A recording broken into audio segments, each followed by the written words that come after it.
When are you gonna get it? Nothing you've ever seen is original. Pop culture is a never-ending game of musical chairs. What was once in books is now in comics. What was in comics is in movies. What was movies is TV. TV is games. And white is the new Asian. Everything is a thing from before, just a little different. Except for this channel, which is completely original. So when you see a new viral video of a wise old man demonstrating a magical feat of telekinesis, consider that you might just be looking at the oldest trick in the book. So old, I covered it in my pre-internet days.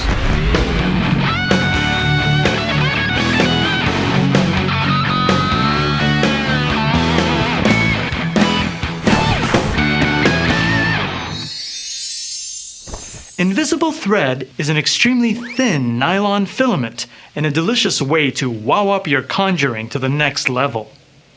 You can pick up a reel of invisible thread from your local magic shop. I stripped my own from this pair of black pantyhose generously donated by my grandmother. The key to an effective levitation is the rigging of the thread. You don't want it just dangling your object from above like a cat toy. What if instead we attached one end of the thread to our body and the other to a nearby structure like a wall or another structure?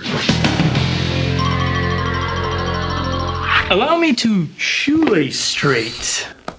One end goes on my lapel, and the other on this cardboard cutout of Ang Lee's latest triumph, Crouching Tiger, Hidden Dragon. A bit of magician's wax, and not the kind I use to stay dolphin smooth, is enough to attach the item I want to levitate to the thread. And now for the moment of truth, or should I say, magic. Suspending the object from 2 points reduces the dangling motion. I can make it float higher or lower by subtly moving my body in and out, and I can even wave my hands around the cup in a tubular fashion. Tubular!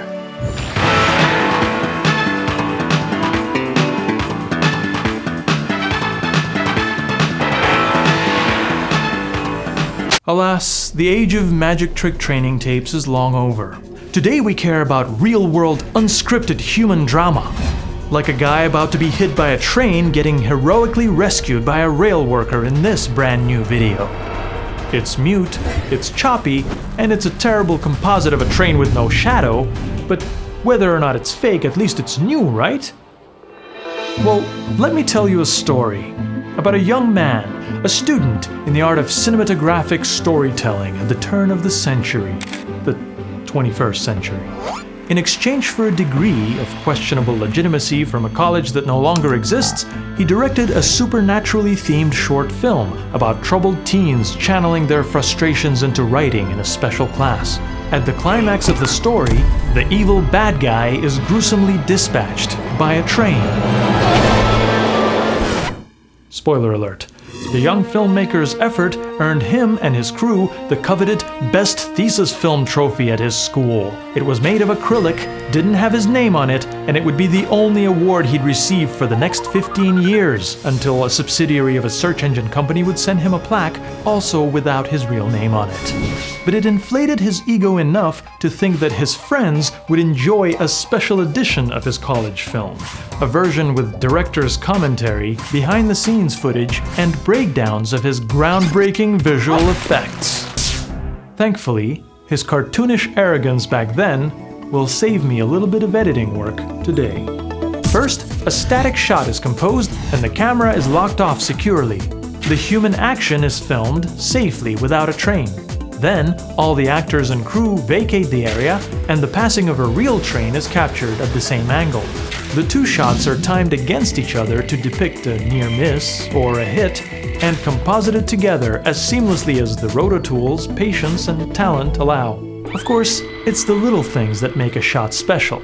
Will the angle work for revealing a character on the other side of the tracks after the train has passed? Or will you have to digitally shorten your train to just 4 cars to accommodate a clueless actor who runs across the tracks way too early?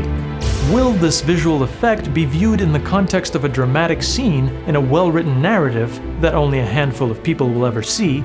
Or will it be a pointless, artless YouTube hoax that's destined to go viral?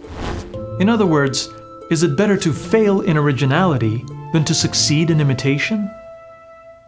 Wait, Herman Melville said that. Damn it, can't I have one original thought?